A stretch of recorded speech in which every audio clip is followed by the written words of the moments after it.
பிஸ்மில்லாஹிர்ரஹ்மானிர்ரஹீம். அஸ்ஸலாமு அலைக்கும். இன்னைக்கு கறி தோசை செய்வது எப்படி பார்க்கலாம் வாங்க. 2 ஸ்பூன் எண்ணெய் ஊற்றியாச்சு. 2 வெங்காயம் போட்டுக்கிறேன். கொஞ்சம் நல்லா வதக்கிடுங்க. இது ரொம்ப வதக்கணுன்ற அவசியம் இல்லை, சும்மா லேசாக வதக்கினாவே போதும்.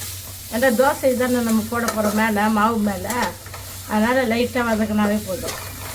வதங்கிச்சு. இஞ்சி பூண்டு ஒரு 2 ஸ்பூன் கொஞ்சம் வதக்கிடுங்க. வாசனை வர வரைக்கும் கொஞ்சம் வதக்குங்க. கைமா கறி கைமா மட்டனு நான் வேக வச்சு வச்சுக்கிறேன், அது அதில் போட்டுக்கிறேன். ஒரு பச்சை மிளகாய், நிறைய வேணாம், கொத்தமல்லி புதினா, தேவையான அளவு மிளகாத்தூள் 1/2 spoon, garam masala 1/2 spoon, 1/4 spoon மிளகாத்தூள், 1/4 ஸ்பூன் மஞ்சத்தூள், தேவையான அளவு உப்பு எல்லாத்தையும் இதில் போட்டுக்கணும். ஒரு சின்ன தக்காளி ஒன்று, இது எல்லாத்தையும் போட்டு வதக்கிடுவோம். ரொம்ப வதக்கணுன்னு இல்லை, சும்மா லைட்டாக வதக்கினாலே போதும். தோசை மேலே போடுறது தானே, அவ்வளோதான். இது ரெடி.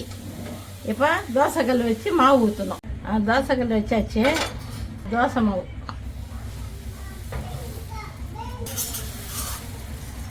இப்போ நம்ம செஞ்சு வச்சது கிரேவி இது மேலே போட்டுடலாம்.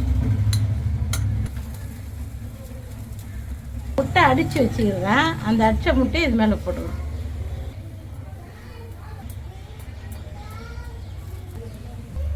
முட்டை தடவி வச்சு லைட்டாக சும்மா கொஞ்சம் கொஞ்சம் அங்கங்கே போட்டுட்டு நல்லா எல்லா பக்கமும் வர மாதிரி இது பண்ணி விட்டுடுவோம். நல்லா தேய்ச்சி விட்டுடுவோம். மேலே சுற்றி எண்ணெய் ஊற்றிடுவோம். எண்ணெய் இல்லை நெய் எது வேண்டாலும் உங்களுக்கு இஷ்டம், உங்கள் இஷ்டம் எது வேண்டாலும் ஊற்றிங்க. இது இந்த பிள்ளைங்க ஹாஸ்டலில் இந்த ஆஃபீஸில் தனியாக போய் வேலை செய்கிறாங்கல்ல, அவங்க எல்லாம் இது மாதிரி செஞ்சு சுவையாக சாப்பிட்லாம். இப்போ ஆயிடுச்சு, திருப்பி போட போகிறேன். பிஸ்மில்லா. சுற்றி கொஞ்சம் எண்ணெய் நெய்யாச்சும் இருந்தால் எண்ணெய் எது வேண்டாலும் ஊற்றிக்குங்க. திருப்பி போட சொல்ல கொஞ்சம் அடுப்பு கொஞ்சம் மீடியமாக வச்சுக்கோங்க.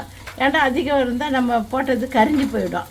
அதனால் கொஞ்சம் போட்டுட்டு எண்ணெயை போட்டுட்டு நல்லா கொஞ்சம் தடை விட்டு இது மாதிரி அனுப்பிச்சி விட்டுக்குங்க. திருப்பி போட போகிறேன். சுவையான கைமா தோசை ரெடி. தோசை இட்லி சாப்பிடாத பிள்ளைங்க இது மாதிரி செஞ்சு கொடுத்தா நல்ல ருசியாக சாப்பிடும். 1க்கு 2 தோசை கூட பிள்ளைங்க அழகாக சாப்பிடும். இது மாதிரி செஞ்சு கொடுங்க. நல்ல சத்தான பொருள்.